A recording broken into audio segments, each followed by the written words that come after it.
देहरादून में दिसंबर माह में प्रस्तावित ग्लोबल इन्वेस्टर समिट के आयोजन के लिए सरकार ने तैयारी तेज कर दी है। इसी के तहत देहरादून में मुख्यमंत्री पुष्कर सिंह धामी ने समिट के लोगो और वेबसाइट को लॉन्च किया।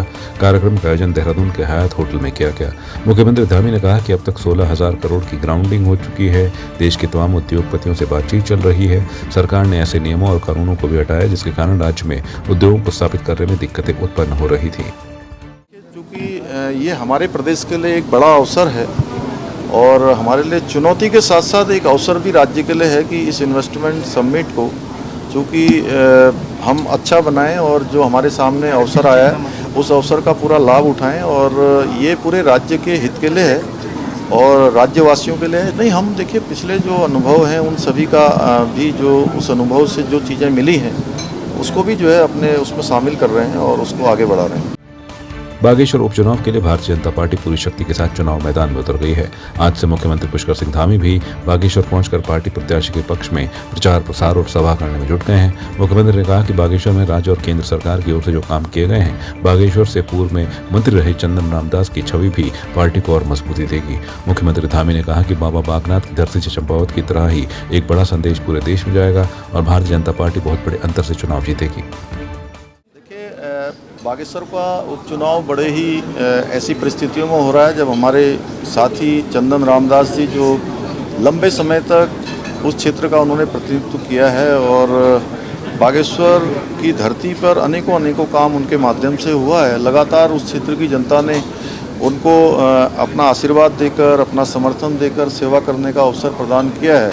अनेकों योजनाएँ उन्होंने वहाँ पर पूरी की हैं, चलाई हैं, लाए हैं।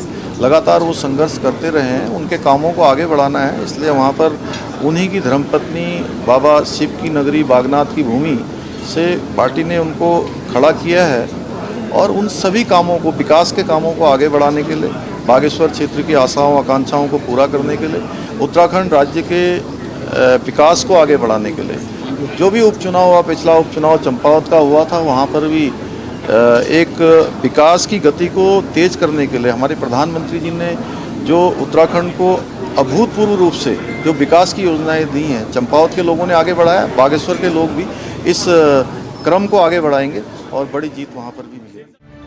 उधर कैबिनेट मंत्री गणेश जोशी भी बागेश्वर उपचुनाव को लेकर मैदान में उतर गए हैं। इस दौरान उन्होंने गरुड़ मंडल के लोबांस गांव में आगामी 5 सितंबर को होने वाले उपचुनाव को लेकर आयोजित जनसभा कार्यक्रम में प्रतिवाद किया।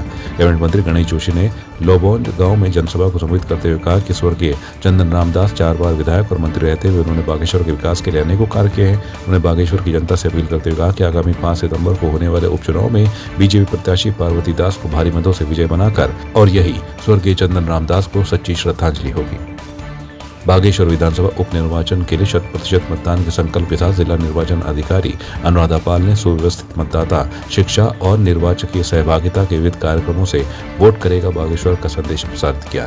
जिला निर्वाचन अधिकारी ने मतदाताओं से अपील की और शपथ दिलाई कि मतदाता लोकतांत्रिक परंपराओं की मर्यादा को बनाए रखते हुए स्वतंत्र, निष्पक्ष और शांतिपूर्ण किया जाए। जिला निर्वाचन अधिकारी ने कहा कि मतदाता जागरूकता के लिए जिले में जागरूकता रथों, रैलियों, नुक्कड़ नाटकों, सांस्कृतिक कार्यक्रमों, रंगोली, वॉल पेंटिंग, पोस्टर और बैनरों के माध्यम से मतदाताओं को वोट के लिए प्रेरित किया जा रहा है। उत्तराखंड कांग्रेस की मुख्य प्रवक्ता गरिमा मेहरा दसोनी ने डेंगू के बढ़ते प्रकोप के चलते देहरादून के दून चिकित्सालय और जिला अस्पताल कोरोनेशन का दौरा किया। दसोनी ने बताया कि दून अस्पताल और कोरोनेशन के हालात शब्दों में बयां करने जैसे नहीं है। दसोनी ने कहा कि दोनों ही अस्पताल कम सब्जी मंडी ज्यादा बन चुके हैं। दून अस्पताल के प्रवेश द्वार से 150 से 200 मरीजों की लंबी कतार अपना ब्लड सैंपल देने के लिए लगी हुई थी, क्योंकि सैंपल लेने के लिए सिर्फ एक काउंटर था। कतार में लगे लोग पहले से ही बुखार से पीड़ित थे।